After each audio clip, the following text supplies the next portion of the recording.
हरियाणा के यमुनानगर में पत्रकारों से बात करते हुए जजपा के प्रधान महासचिव दिग्विजय सिंह चौटाला ने कहा कि जनता प्रदेश में लोकसभा चुनावों में भाजपा को हराने का मन बना चुकी है। भाजपा उम्मीदवार को हराने में सक्षम उम्मीदवार को लोग वोट देंगे। उन्होंने कहा कि मौजूदा हालात से साफ लग रहा है कि हरियाणा में भाजपा को लोकसभा की 3-4 सीटों पर ही जीत मिलेगी। दिग्विजय सिंह ने कहा कि भाजपा के मुकाबले जजपा ने सरकार में रहते हुए जनता से किए गए वादों को प्राथमिकता के आधार पर पूरा किया है। देखते रहिए अजीत समाचार वेब टीवी।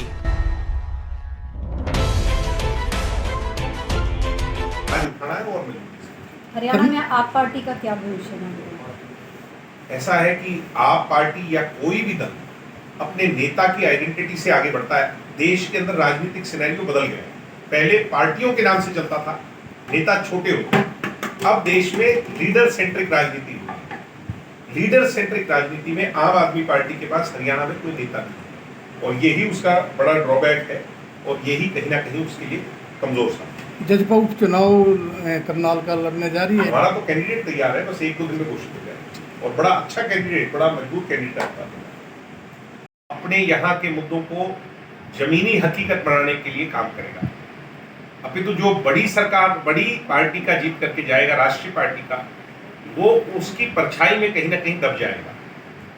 ये हमने देखा भी है। आपने देखा कितना पैसा लैप्स होकर के चला गया, इस तरह की बातें, कितने सवाल पूछे गए, उसमें भी बहुत गंदा ट्रैक रिकॉर्ड है हरियाणा का। कितनी अटेंडेंस रही, उसमें भी बहुत गंदा ट्रैक रिकॉर्ड है।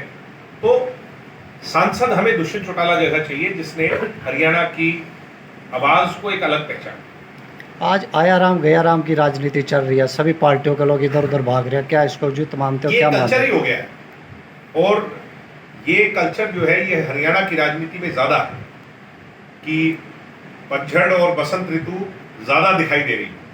तो इन चीजों से कोई फर्क नहीं पड़ता।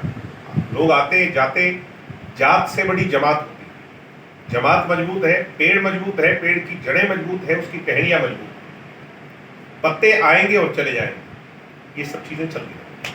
देखा जाए तो ये दुष्यंत चौटाला की सीट है, उस पर रणजीत सिंह जी, मेरे दादाजी और मेरी चाची जी चुनाव लड़ रही है। ये सवाल तो उनसे पूछना चाहिए।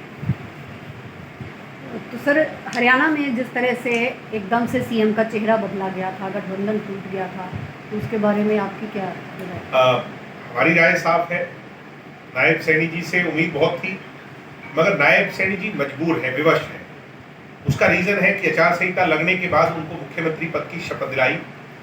आचार संहिता जून के मिड में जाकर के हटेगी और उसके बाद केवल मात्र जो है 50-60 दिन का समय ही बच जाएगा। उसके बाद पुनः आचार संहिता लग जाएगी।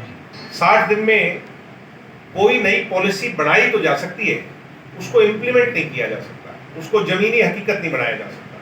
तो नायब सिंह जी अगर वोट आज मांग रहे हैं या कल मांगेंगे, मनोहर लाल जी के काम पर ही मांगेंगे, पुरानी सरकार के नाम पर मांग रहे हैं, नया कुछ नहीं। आपका गठबंधन रहा, क्या उसमें आप उसमें निर्णय, क्या अच्छा रहा, क्या उसमें रिजल्ट आपकी तरफ से? उसमें देखो, हम कोई ना भारतीय जनता पार्टी के साथ हमारा कोई अलायंस था फ्री, ना कांग्रेस के साथ था। हम तो दोनों के विरोध में लड़ रहे थे।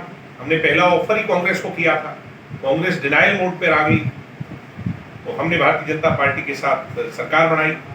वो मुद्दों के आधार पर लोगों के काम के लिए सरकार थी। उसमें से हम 70-80% काम को इम्प्लीमेंट करवा चुके हैं। कुछ काम रह गए, उसको लेकर के हमारे मन में मलाल है, मगर लिमिटेड ताकत से सारी मैनिफेस्टो की बातें पूरी नहीं हो सकती। उसके लिए आपको पूरी पावर चाहिए और हरियाणा की जनता ये मन बना चुकी है कि दुष्यंत चौटाला को एक मौके पूरा आजमाए। निर्णय आप क्या मानते हैं? निर्णय आपका ठीक था गठजोड़ करने का?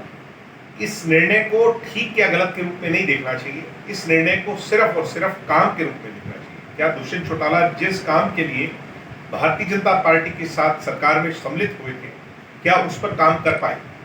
दुष्यंत का मैनिफेस्टो को पूरा करने का ट्रैक रिकॉर्ड कैसा रहा, भारतीय जनता पार्टी का कैसा रहा?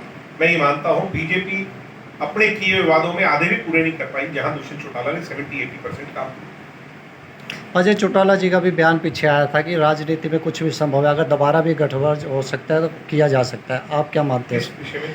बीजेपी के साथ अगर विधानसभा चुनाव में अगर दोबारा जरूरत पड़ी तो दोबारा भी हम उन्होंने इस कंटेक्स्ट में ये बात बिल्कुल नहीं कही थी। उन्होंने ये कहा था कि राजनीति में कुछ भी संभव है और किसी भी राजनीतिक दल जो समान विचार के हैं उनसे ऐसी हालातों में चर्चा की जा सकती है, मगर उन्होंने कभी ये नहीं कहा कि भारतीय जनता पार्टी के साथ हम कोई अलायंस करने वाले हैं या भविष्य में हमारा कोई गठबंधन होगा, ऐसी कोई नहीं। तो किन किन मुद्दों को लेकर आप इलेक्शन में उसमें जा रहे हैं लोकसभा? हमारा मुद्दा एक ही है कि हरियाणा को अच्छे सांसद चाहिए।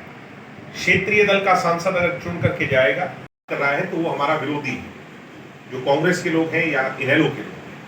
तर्क वितर्क सवाल जवाब तक सीमित बात जायज है। किसान नेताओं ने भी आपने सुना होगा, टिकैत जी का बयान आया, चौधरी जी का आया और लोगों का आया।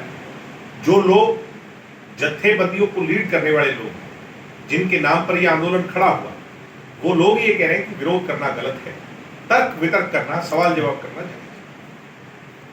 दुष्यंत जी ने अभी कल परसों एक बयान दिया था भी दीपेंद्र हुड्डा कभी भी सांसद नहीं बन पाएंगे, तो आप किस उसमें लेते हो वहाँ सांसद फिर कौन बनेगा रोहतक में जी अगर दीपेंद्र हुड्डा नहीं बन रहे? नहीं, दुष्यंत जी राजनीति के अंदर कम उम्र में बहुत जागरूक है, बहुत सूझबूझ रखते हैं और उनका पॉलिटिकल एनालिसिस हमारे से कई गुना ज्यादा है। उनका राजनीतिक एक्सपीरियंस भी मेरे से ज्यादा है। तो ये सवाल का जवाब जो उन्होंने दिया होगा तो बहुत सोच समझ के दिया होगा। नहीं, फिर कौन बनेगा? ये उत्तर भी वो उन्हीं से पूछना चाहिए। हरियाणा में क्या मानते हैं आप, 10 में से कितनी सीटें आपको उसमें मिलने की संभावना है? राजनीति के अंदर कोई ज्योतिष पंडित नहीं होता। माहौल कुछ समय पहले ऐसा लगता था कि भाजपा जो है वो ज्यादा सीटें जीतेगी, मगर आज जब हम फील्ड में उतर रहे हैं, घूम रहे हैं, तो ये लग रहा है कि भाजपा 4 सीटों को भी, 3 सीटों को भी आंकड़े को पार नहीं करती। भारतीय जनता पार्टी के खिलाफ जहां जो मजबूत प्रत्याशी नजर आएगा, लोग इस बात को नहीं देखेंगे कि वो किस दल से, उसको वोट देंगे जिससे भाजपा के खिलाफ उसको जिताएं।